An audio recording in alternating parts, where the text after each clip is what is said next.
Hola. Ya, qué bien. Pucha, Sí, doctor. yo no sé qué pasa que no puedo entrar. Muy buenas noches, queridos alumnos. Eh, Vamos a empezar ahora con la parte de estómago. Y dentro de la anatomía, el estómago deriva del intestino anterior embrionario. Está fijo en dos puntos. Una región gastroesofágica, que es la parte superior, y por la retroperitoneal del duodeno. Se divide en 4 regiones: el cardias, el fondo, el cuerpo y el antro. La pared tiene 4 capas: mucosa, submucosa, muscular y serosa. Aquí tenemos en esta imagen, aquí está el cardias, el fundus gástrico, el cuerpo, esto corresponde al antro, y aquí está el píloro, ya empieza la primera porción del duodeno. En esta zona del antro es una que delimita la parte del antro y del cuerpo, se llama incisura angularis, lo que está acá marcado con la flecha. La anatomía vascular, la curvatura menor está irrigada por la arteria gástrica izquierda, gástrica derecha y una rama de la arteria hepática o de la gastroduodenal. La curvatura mayor por la gastroepiploica izquierda, la gastroepiploica derecha y las gástricas cortas son las que van a ir también a irrigar lo que es el vaso. Aquí tenemos la distribución de las arterias. Aquí tenemos la gástrica izquierda, la gástrica derecha y la gastroduodenal, en lo que compete a la curvatura menor.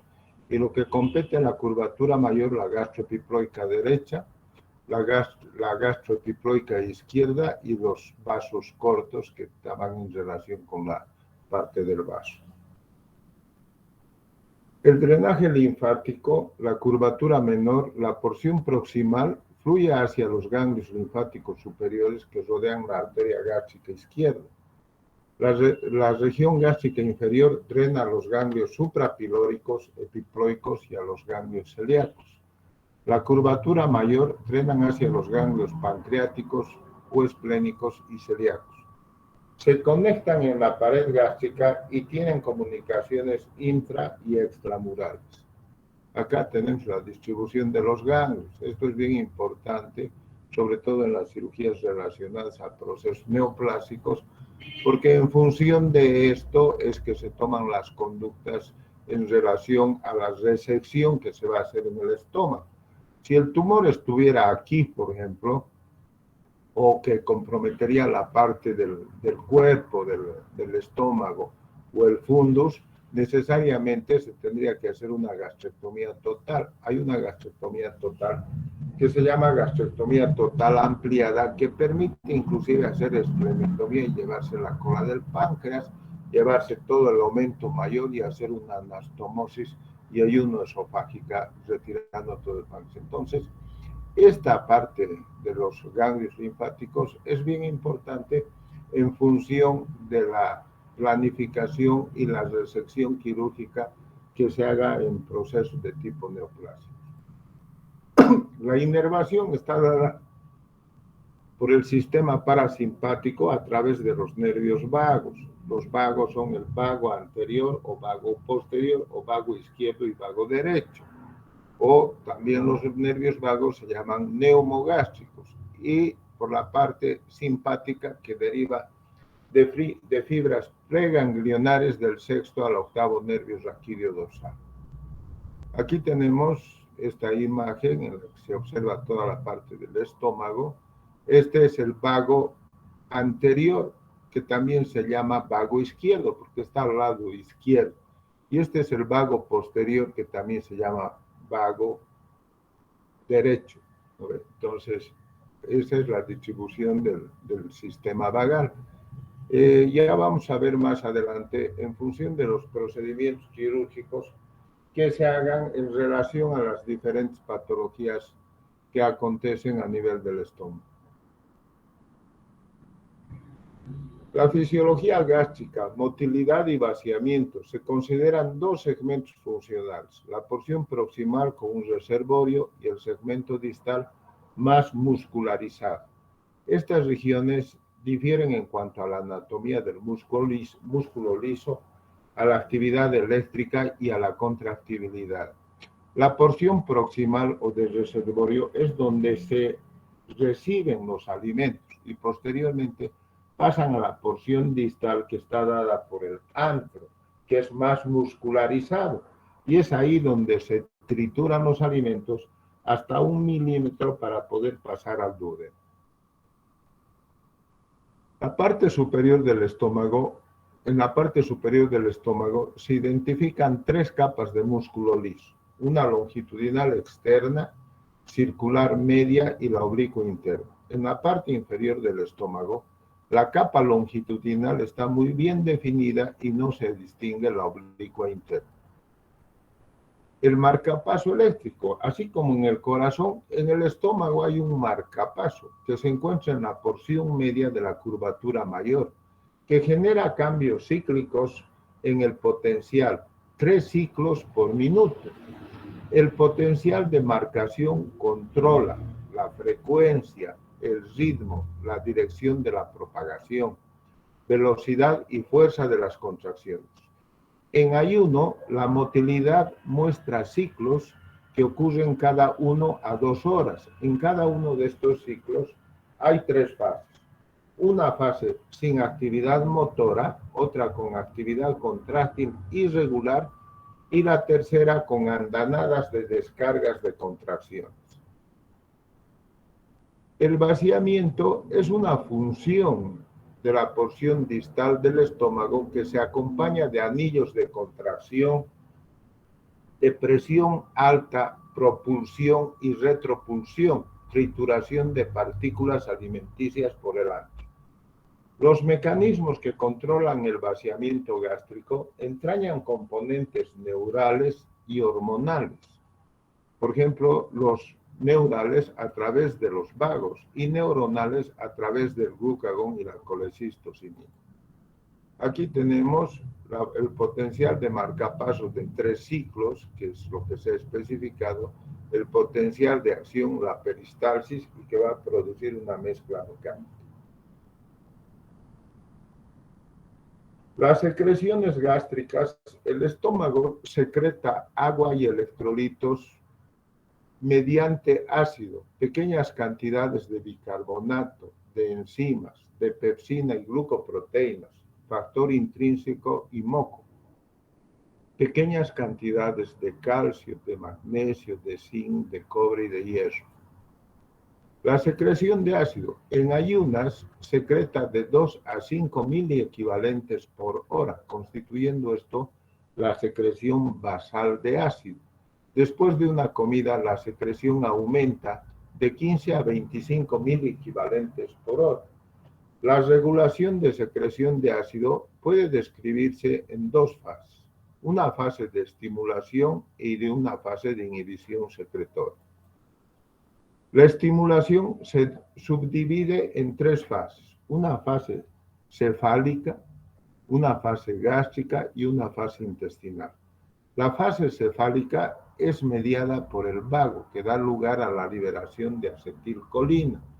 Esta fase se puede inhibir por la atropina. La fase gástrica comienza cuando el alimento entra en el estómago. El mediador de esta fase es la gastrina, que es liberada por células G antrales, pilóricas y duodenales. Los H2 omiten la secreción de ácido mediada por la gastrina. La fase intestinal se conoce menos y se cree que la distensión del intestino hace que el estómago secrete jugo gástrico. Aquí tenemos la fase cefálica, que está a través de la vista, que podemos ver algún alimento y tal, y vamos a dar lugar a la secreción. La base vagal, que está en la parte gástrica, ya cuando el alimento ha entrado, y van a ver reflejos secretores nerviosos locales, reflejos vagales, estimulación de gastrina. ¿Ve? La gastrina se produce a nivel del antro a través de las células pilóricas que van a estar en el fundus gástrico, van a producir gastrina, que es una hormona. Y a nivel de la fase intestinal, los mecanismos nerviosos y mecanismos hormonales, como la colecistocinina. De las tres fases de inhibición secretora, la más importante es la gástrica por medio de un mecanismo de retroalimentación negativo, el cual es mediado por la somatostatina. La secreción de pepsina, la principal función radica en iniciar la digestión de proteínas y contribuye a la regulación global del proceso digestivo. La somatostatina inhibe la secreción de pepsina. La secreción de bicarbonato y moco protege la lesión de la mucosa por el ácido luminal. La estimulación vagal y las prostaglandinas aumentan la secreción de bicarbonato. El término mucina se utiliza para designar a cualquier grupo de glucoproteínas que forma el revestimiento de gel de moco en la mucosa gastrointestinal. Se encuentra en dos formas. Una que se adhiere fuertemente a la superficie de la mucosa y la mucina que se mezcla con el líquido luminal. La secreción de factor intrínseco es necesario para la absorción de vitamina B12 en el íleon terminal. Es transportada por medio del sistema portal al hígado y a otros tejidos por una proteína, la transcobalamina 2. La gastrectomía total requiere de complementación de vitamina B12. O sea, todos aquellos pacientes que se hayan gastrectomizado o se les haya hecho una gastrectomía total, tienen que recibir periódicamente vitamina B12. O sea, no es todos los días, pero se da cada 15 días, cada 10 días, una ampolla de vitamina B12. El flujo sanguíneo a la mucosa es el doble que el de los músculos del organismo. Protege en forma importante a la mucosa contra los efectos nocivos del ácido y otros irritantes gástricos. Es importante en la cicatrización de las úlceras gástricas y las úlceras duodenales. Luego tenemos que, al haber ya referido a la anatomía, a la fisiología del estómago, vamos a entrar ya a una parte catalogada como un proceso patológico que va a acontecer a nivel del estómago y es lo que se denomina enfermedad por úlcera péptica. La enfermedad por úlcera péptica, según los aspectos históricos, pese al hecho de que las úlceras gástricas y duodenales se conocen como úlceras pépticas, la enfermedad péptica ha sido de poca atención y se ha enfocado a las funciones que desempeña el ácido, el Helicobacter pylori y los antiinflamatorios no esteroideos.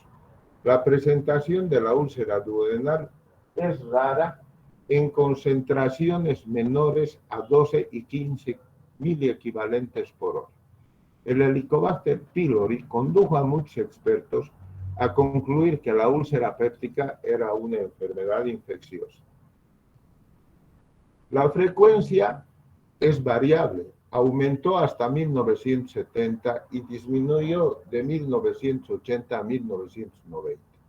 En 1980 y 1990 persisten las complicaciones. Las tasas de hospitalización por hemorragia debido a úlcera duodenal disminuyeron y aumentaron para las gástricas.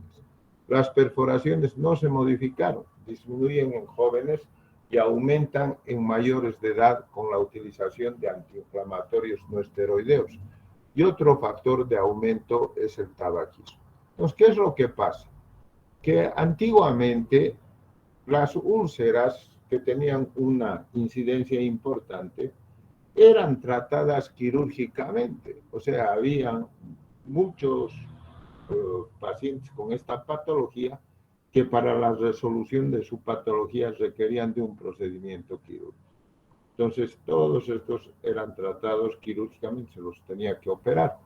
Pero desde la aparición de los bloqueadores H2, los inhibidores de la bomba de protones, que empiezan a aparecer por 1980, es ahí que van disminuyendo las tasas de procedimientos quirúrgicos. Ya la utilización de estos bloqueadores H2, inhibidores de la bomba de protones, permite controlar y dar lugar a que los procedimientos quirúrgicos sean exclusivamente para las complicaciones y no así, ya no se hacían las cirugías electivas programadas porque el paciente era portador de úlceras pépticas, ya sean gástricas o duodenales. La localización y tipo de úlceras pueden ser gástricas y duodenales. Las del tipo 1 localizadas en la curvatura menor del antro proximal. Las del tipo 2 que ocurren junto a las úlceras duodenales y tal vez sean secundarias a ellas. Las del tipo 3 representan una úlcera prepilórica o del canal y las del tipo 4 situadas en la parte proximal del estómago o del cardio. La patogénesis ocurre cuando procesos superpuestos como infección por Helicobacter pylori y consumo de antiinflamatorios destruyen los mecanismos de defensa normal de la mucosa. La primera línea de la defensa de la mucosa contra el ácido luminal es la secreción de moco y de bicarbonato. La segunda línea de defensa de la mucosa es la defensa intrínseca de la célula epitelial. Y la tercera línea de defensa de la mucosa es el flujo sanguíneo abundante de esto.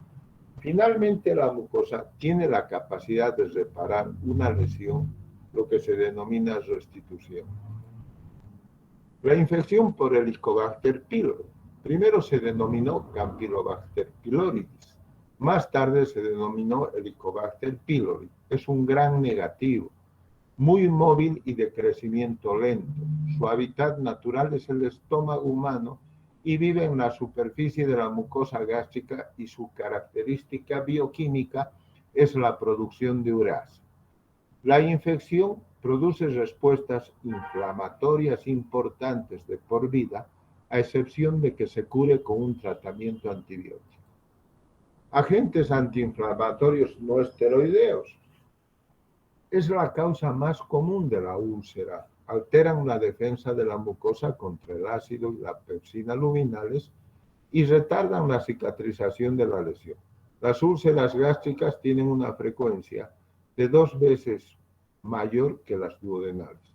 Cuando se suspenden los antiinflamatorios, cura la úlcera y no da sintomatología clínica. La úlcera ocasionada por Helicobacter pylori produce dispepsia.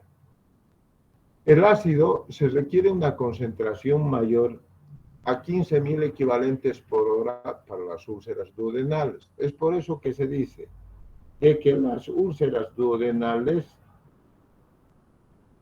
requieren en los procedimientos quirúrgicos de una vagotomía. En cambio, las úlceras gástricas no requieren tener concentraciones elevadas de ácido clorhídrico. Entonces, hasta en concentraciones normales de ácido clorhídrico, los pacientes pueden tener úlceras gástricas y no así las úlceras duodenales que son hipersecretoras. La presentación clínica de la úlcera péptica. Presentan dispepsia aguda, dolor o malestar epigástrico. El 20% no presentan síntomas hasta que las úlceras avanzan a complicaciones graves. Pueden tener náuseas, pérdida de peso, pirosis, intolerancia a los alimentos grasos y distensión abdominal. 15 a 20% desarrollan hemorragia, 5 a 10% desarrollan perforación, 5% desarrollan obstrucción, más frecuente en la úlcera duodenal y suelen manifestar náuseas, vómito, distensión abdominal. El vómito produce deshidratación y acidosis metabólica. El diagnóstico lo podemos hacer a través de la biometría hemática completa, pruebas de función hepática, creatinina, sérica y calcio, determinación del nivel sérico de la gastrina en las úlceras resistentes al tratamiento y pruebas para el Helicobacter pylori. Las pruebas para el Helicobacter pylori se dividen en las que requieren y no requieren biopsia de la mucosa y el examen histológico del espécimen, como también detectar la presencia de ureasa. Las que no requieren biopsia incluyen una prueba serológica y la prueba de la urea en el aliento. Las radiografías, técnicas radiográficas de un solo contraste, el 50% pasa por alto. Con doble contraste, el 80-90% de los cráteres se detectan. La endoscopía es un método sensible, específico y seguro para detectar las úlceras. Permite la inspección directa y la biopsia. Aquí vemos que a través de la endoscopía se puede observar, aquí está el bulbo duodenal, entonces se puede observar aquí una úlcera. Aquí vemos, acá hay otra úlcera, acá hay otra úlcera. El tratamiento puede ser médico y también quirúrgico. El tratamiento médico, el tabaquismo retarda la cicatrización de la úlcera. El ácido acetil salicílico y los antiinflamatorios tienen un efecto nocivo sobre la resistencia de la mucosa. El café estimula la secreción de ácido y el alcohol puede dañar la mucosa. Se han desarrollado farmacoterapias adecuadas para restablecer el equilibrio mediante 3 mecanismos. Un primer mecanismo, neutralización de la secreción gástrica. Un segundo mecanismo, inhibición de la secreción. Un tercer mecanismo, protección de la mucosa gástrica. Los antiácidos reducen la acidez gástrica. Los antiácidos de magnesio son los mejores amortiguadores. Producen diarrea por acción catártica. Los antiácidos de aluminio precipitan con fósforo y dan origen a hipofosfatemia ocasional. Producen estreñimiento importante. Los antagonistas de los receptores H2 reducen la secreción de ácido. La cimetidina, la ranitidina, la famotidina, la nisatidina inducen a tasas de cicatrización de la úlcera duodenal de un 70-80% después de 4 semanas y de 80-90% después de 8 semanas. Los inhibidores de la bomba de protones inhiben selectivamente la HI-captasa de la célula parietal, que es la enzima que interviene en la secreción de ácido. El omeprazol es un agente muy potente, superior a los receptores H2. El sucralfato es el único medicamento que actúa al mejorar la resistencia. Inhibe la actividad péptica produciendo la cicatrización de la úlcera después de 4 semanas de tratamiento. El tratamiento para la infección por Helicobacter pylori se ha demostrado que las tasas de curación reducen notablemente la recurrencia de las úlceras duodenales y gástricas. La combinación de 1 o 2 antibióticos con agentes antisecretores o bismuto son muy eficaces. La claritromicina, el metronidazol o la amoxicilina más el omeprazol durante 7 a 10 días producen la curación de la úlcera. Muy bien, hasta aquí. ¿Tienen alguna pregunta?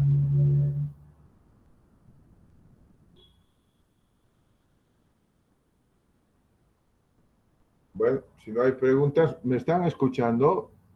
Sí, doctor. Ya. Bueno, ahora vamos a ver la parte del tratamiento de las úlceras y sus complicaciones. Les había dicho que antiguamente las úlceras, los pacientes que tenían úlceras, se sometían a procedimientos quirúrgicos selectivos, sin que tengan complicaciones. El solo hecho era que tenían una úlcera y no habían los bloqueadores H2 ni los inhibidores de la bomba de protones. Entonces el tratamiento era quirúrgico. Indudablemente tenían un tratamiento dietético, evitando el consumo de irritantes gástricos como el café, el alcohol, el tabaquismo, todas estas cosas, las comidas picantes, pero a la larga, pues, habían ya antiácidos, o sea, pero no eran bloqueadores H2. ¿Y qué se utilizaba? utilizaba un medicamento que se llamaba guanetidina y que tenía complicaciones porque hacía la acción de como si fuera un bloqueador H2. ¿No ve? Entonces, estos pacientes tenían complicaciones inherentes a la utilización de este medicamento. ¿Cuáles eran los despeños diarreicos explosivos? ¿No ve? Entonces, pero después del advenimiento ya de los inhibidores de la bomba de protones, de los bloqueadores H2, se ha ido controlando y se ha ido tratando a las úlceras pépticas. Pero, sin embargo, el tratamiento quirúrgico da lugar a que tiene indicación para las complicaciones de la úlcera. Y las 4 indicaciones clásicas para la cirugía son resistencia al tratamiento, o sea que el paciente puede ser indisciplinado, no va a cumplir estrictamente el tratamiento o va a tomar una época los bloqueadores H2 o los inhibidores de la bomba de protones, después se va a ir a una fiesta, se va a olvidar y tal. Entonces va a dar lugar a una resistencia al tratamiento. Entonces esos pacientes tienen indicación quirúrgica. La otra causa que va a condicionar a indicación quirúrgica es la hemorragia. Entonces estos pacientes suelen tener hematemesis, empiezan a vomitar, o sea, tienen melenas de acuerdo a la magnitud de la úlcera o de la hemorragia, pueden entrar a un shock hipovolémico, asisten a una asistencia hospitalaria, son internados, o sea, se les hace inclusive las endoscopías, se determina la zona de sangrado y en la fase inicial se someten estos pacientes a un tratamiento médico que consiste en hacer lavado a través de la sonda nasogástrica, ponerle bloqueadores H2, inclusive darles adrenalina en el suero o en el líquido con el que se está haciendo el lavado para que tenga una acción de vasoconstricción local. Entonces, todos estos procedimientos que se hacen en estos pacientes, pero aquellos pacientes que hayan llegado a un shock hipovolémico, que hayan tenido un sangrado de más de 2 litros, de que el paciente, aunque haya remitido el cuadro hemorrágico en primera instancia y ya estando hospitalizado, vuelve a sangrar, tiene indicación quirúrgica, o el paciente que sea un paciente ya de edad avanzada o que tenga un grupo sanguíneo que no es fácil de conseguir, o sea, que sea un grupo RH negativo, pongámosle, y que no le podemos conseguir la sangre fácilmente. Entonces, esos tienen indicación quirúrgica. Y dentro de la indicación quirúrgica va en función de que si la úlcera es gástrica o es duodenal. Entonces, si la úlcera es duodenal, que es hipersecretora, a estos pacientes lo que se hace con la endoscopía es determinar la zona de ubicación de la zona de sangrado de la úlcera. Y si se dice es una úlcera duodenal que está sangrando, entonces a estos pacientes se les hace vagotomía, piloroplastía y se hace la anastomosis a través de un punto a nivel de la zona de la úlcera sangrante. La otra causa de indicación quirúrgica es la perforación. Entonces, estos pacientes suelen acudir al hospital con un cuadro agudo, dolor abdominal, el abdomen en tabla, el signo de Joubert positivo, que consiste en que si le hacemos una percusión a nivel de la zona de hipocondrio derecho, en la zona hepática, va a haber timpanismo, no va a haber matidez. Y radiográficamente, con una radiografía simple del abdomen, vamos a ver la presencia de aire subdiafragmático que va a conducirnos a un diagnóstico de perforación de víscera hueca. Y muchos de estos pacientes ya tienen el antecedente, nos dicen, yo he estado en tratamiento porque tengo una úlcera, me han hecho endoscopías y cosas. Entonces, ya llegamos más fácilmente al diagnóstico. Igual, en lo que es la perforación, si la perforación pasa más de 48 horas, entonces únicamente se debe hacer un tratamiento relacionado a lo que es la emergencia. ¿Cuál es la emergencia? La perforación. Y si es menos tiempo de 48 horas, entonces se puede hacer tanto el tratamiento de la emergencia y de la enfermedad. O sea, le vamos a hacer una vagotomía y una piloroplastia.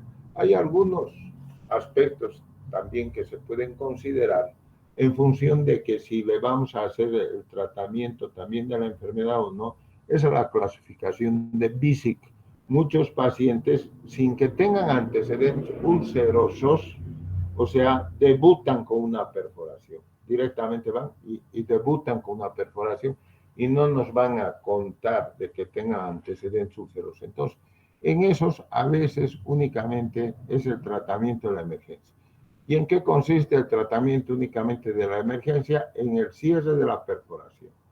Si el paciente que ha tenido una perforación pasa de 48 horas, entonces únicamente se hace el cierre de la perforación y se coloca un parche de Graham, que es ponerle un trozo de piplón y también anudar el trozo de piplón en la zona de la perforación. Entonces, en eso consiste el tratamiento. De otra manera, de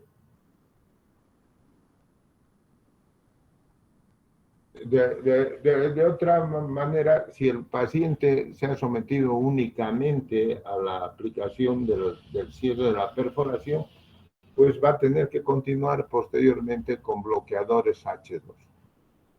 Y también difiere de la conducta en función de que si la perforación es del duodeno o es una perforación del estómago.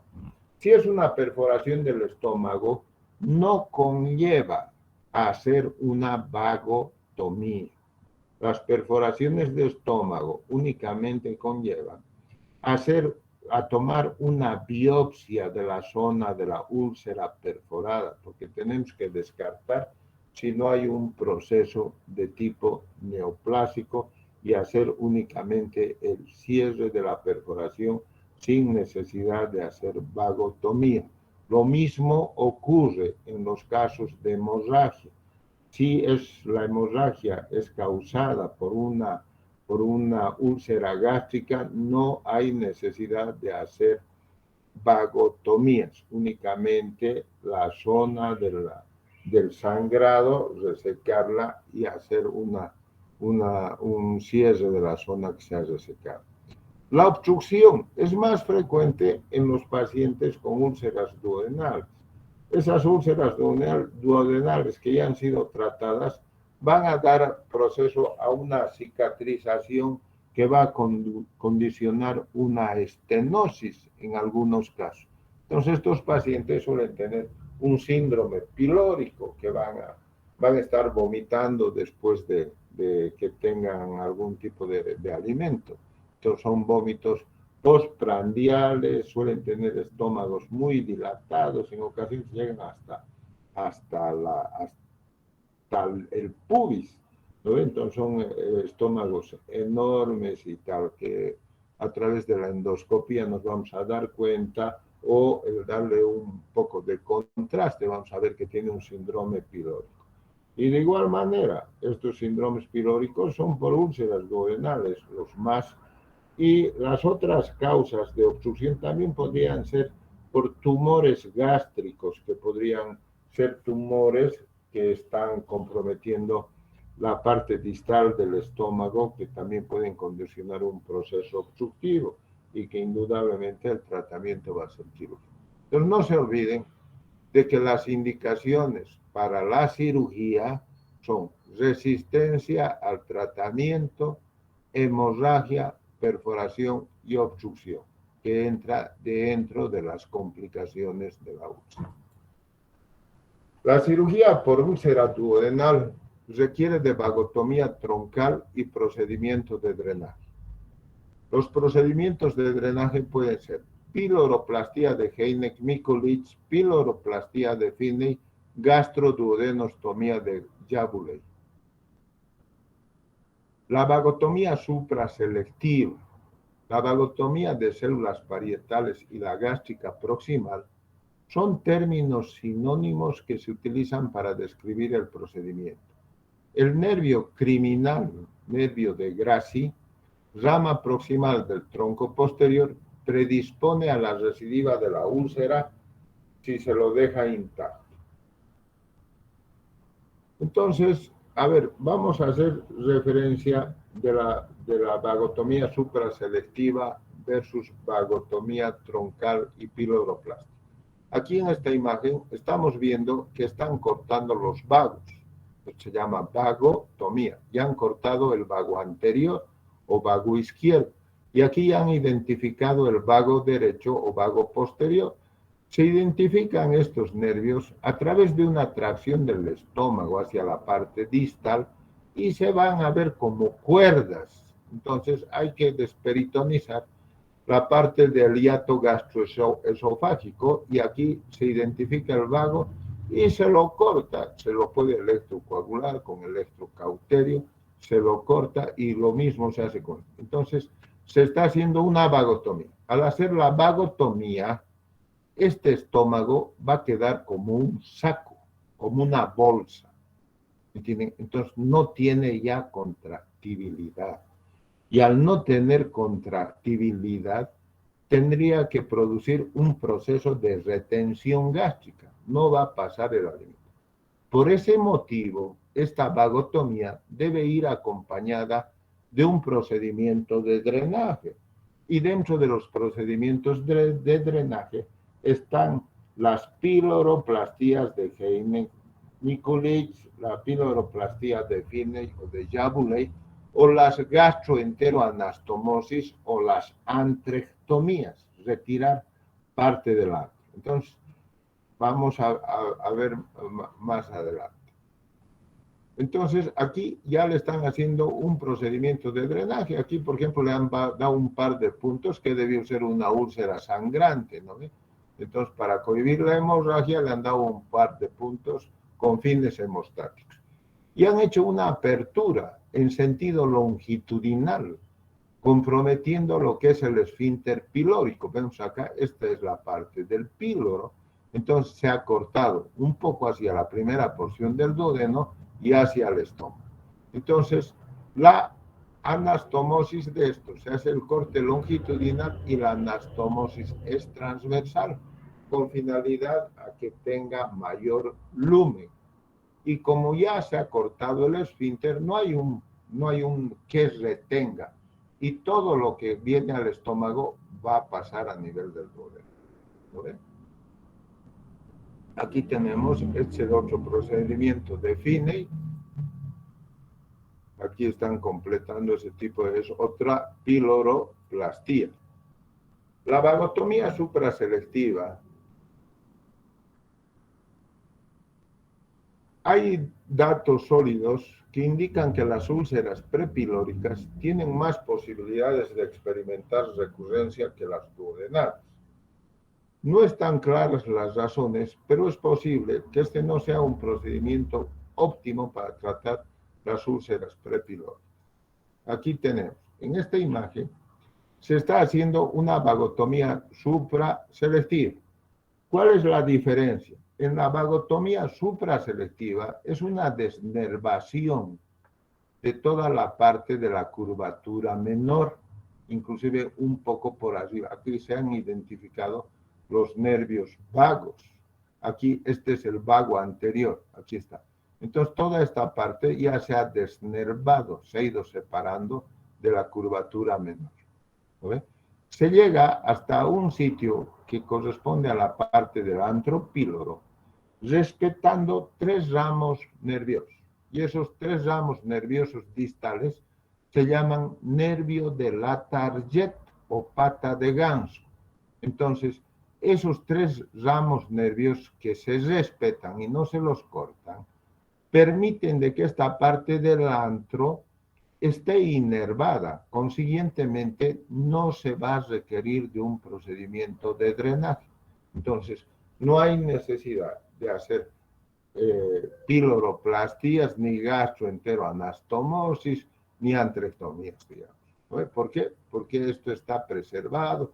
La rama que va hacia la vesícula, la rama hepática del nervio vago, también está preservada, está conservada y no van a haber mayores complicaciones. Este es el nervio criminal de Gracie, que es una rama del vago posterior. Si nosotros vemos aquí, este es el vago ya posterior. Entonces aquí se está haciendo una sección del nervio criminal de Gracie, ¿ve? Que en eso consiste la vagotomía supraselectiva, a diferencia de la vagotomía troncal. La vagotomía troncal y antrectomía, su tasa de recurrencia es de 0 a 2%. Entonces, ¿cómo podemos nosotros evaluar entre el procedimiento relacionado a la vagotomía y a la vagotomía troncal más drenaje y a la vagotomía supraselectiva? Vamos a tratar de sacar conclusiones en el aspecto de las recurrencias, o sea, ¿cuál de los procedimientos tiene menor recurrencia? ¿Ve? Entonces, dentro de esto, aquí estamos viendo y dice la vagotomía troncal y antrectomía. O sea, este procedimiento, en el procedimiento de drenaje le han hecho antrectomía más. O sea, le han quitado la parte del antro del estómago. ¿Ve? O sea, le han hecho antrectomía. Entonces, al hacer vagotomía, que están inhibiendo la secreción de ácido clorhídrico, y también al hacer la antrectomía, están resecando la parte donde está la hormona que va a producir ácido clorhídrico, que es la gastrina, porque la gastrina se encuentra en el antro y a través de las células pilóricas va a producir estimulación en el fundus gástrico para la producción de ácido clorhídrico. Entonces, este procedimiento es el procedimiento más adecuado que va a dar menor recurrencia de la úlcera. En cambio, si no se le haría antrectomía, este paciente probablemente tendría una recurrencia hasta el 4%. En cambio, la vagotomía supraselectiva tiene una recurrencia hasta el 12%, pero indudablemente tiene mucho menos complicaciones que la vagotomía troncal. Entonces, hemos dicho acá, la tasa de recurrencia es de 0 a 2%, la vagotomía y piloroplastia se utilizan en situaciones de emergencia, la vagotomía supraselectiva en situaciones programadas. La vagotomía con antrectomía es el tratamiento indicado en las úlceras prepilóricas que requieren cirugía programada. Entonces, acá estamos viendo, este paciente, digamos, ha podido tener una úlcera gástrica y le están haciendo una hemigastrectomía, casi una gastrectomía subtotal, le están dejando únicamente el fundus gástrico y han resecado el resto. Entonces, aquí han cerrado el duodeno y probablemente esto se va a completar con una gastrectomía Billroth 2. O sea, llevar el yeyuno acá y hacer la anastomosis en esta parte que queda. Y esa es la gastrectomía tipo Billroth 2. Y la que da continuidad,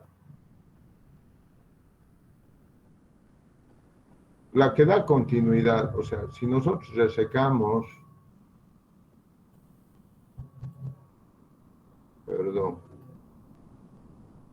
si nosotros resecamos, digamos, esta parte y unimos esto del estómago con esto del duodeno, se llama Billroth 1. Entonces, en estas técnicas de Billroth 2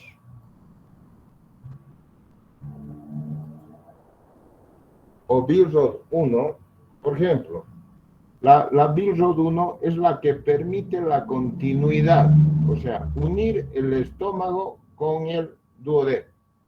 La Billroth 2 es aquella en la que vamos a cerrar el duodeno y vamos a llevar una asa yeyunal, contando más o menos del ángulo de Treitz, unos 30 o 40 centímetros, subimos para hacer la anastomosis con el estómago. Si esa anastomosis con el estómago la estamos haciendo en toda la boca, del estómago se llama tipopolia. Si hacemos en parte del estómago, o sea, porque la boca es muy amplia, cerramos parte y hacemos la anastomosis en parte del estómago, se llama Hollmeister-Finisterre. Si ese yeyuno lo llevamos por encima del colon, se llama antecólica. Si lo llevamos por detrás del colon, se llama retrocólica. Si sigue el sentido del duodeno, se llama isoperistáltica. Y si está como volcada, anisoperistáltica. Probablemente estas cosas no les pregunten a ustedes, pero ustedes tienen que saber diferenciar cuál es la gastrectomía tipo Billroth 1 y la gastrectomía Billroth 2. ¿Entienden? Eso es lo que tienen que saber diferenciar. La vagotomía troncal posterior y seromiotomía anterior laparoscópica no se disponen de resultados a largo plazo para comparar con los procedimientos abiertos. No requiere procedimiento de drenaje. Las operaciones para la úlcera gástrica. La antrectomía, que incluye la úlcera, es el procedimiento estándar en las úlceras gástricas. Es preferible la reconstrucción con técnica de Billroth 1 debido a que la zona piloroduodenal por lo general es normal. Aquí estamos viendo, esta es la Billroth 1, o sea, han resecado la parte del antro y han unido el estómago con el duodeno. ¿No ve? Y a este paciente también le han hecho una vagotomía troncal. Entonces, este es el ideal, digamos, para el tratamiento de la úlcera duodenal, porque se está inhibiendo de la secreción de ácido clorhídrico y también se ha resecado lo que es el antro, donde está la hormona gastrina, y no va a tener ninguna acidez que dé lugar a que ese paciente pueda tener recurrencia, digamos, o una recurrencia muy baja para poder presentar un proceso ulceroso.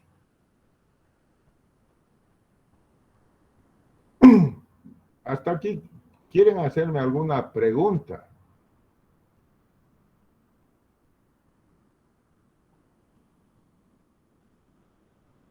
Hola. ¿Están ahí?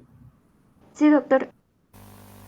Ya. Bueno, creo que ya es hora, se van a cansar y mejor lo vamos a dejar en esta parte, que son las operaciones para las complicaciones, ¿ya? Operaciones para las complicaciones, que es lo que se hace en la hemorragia, en la perforación y tal, ¿ya?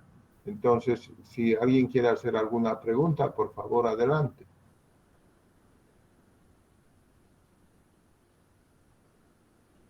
¿Han entendido?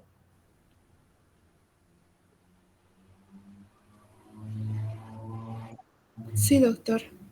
¿Alguna pregunta, alguna cosa?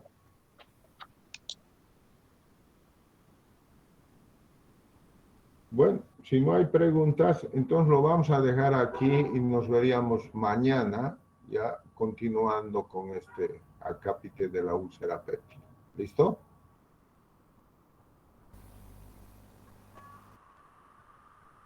Está bien, doctor. Gracias.